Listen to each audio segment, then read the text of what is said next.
બોટાદમાં બરવાળાના પોલારપુર ગામે પીજીવીસીએલના કર્મચારી બાકી વીજ બિલની ઉઘરાણી કરતા માર માર્યાની ઘટનાને લઈને ફરિયાદ કરવામાં આવી।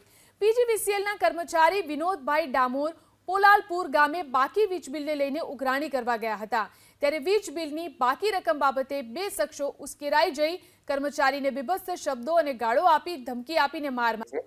જે આપણે બાકી બિલની ઉઘરાણી માટે પોલારપુર ગામે ગયા હતા। પોલારપુર ગામે જે ભાઈ સાથે આપણે એમની વાતચીત ચાલતી હતી બિલની ઉઘરાણી માટેની, પણ ત્યાં બીજા બે ઈસમો દ્વારા એમના ઉપર ગાળાગાળી થઈ, તેમજ એમનો કોલર પકડી 2-3 લાફા અને એવી રીતે મારઝૂડ જેવી બનાવ બન્યો। તેના અનુસંધાને અમે આજ રોજ બધા કર્મચારીઓ સાથે મળીને બરવાડ પોલીસ સ્ટેશન આવ્યા છે અને એની પરની એટ્રોસિટી તેમજ આપણે ગુનો દાખલ કર્યો છે। બોટાદમાં બરવાળાના પોલારપુર ગામે પીજીવીસીએલના કર્મચારી બાકી વીજ બિલની ઉઘરાણી કરતા માર માર્યાની ઘટનાને લઈને ફરિયાદ કરવામાં આવી।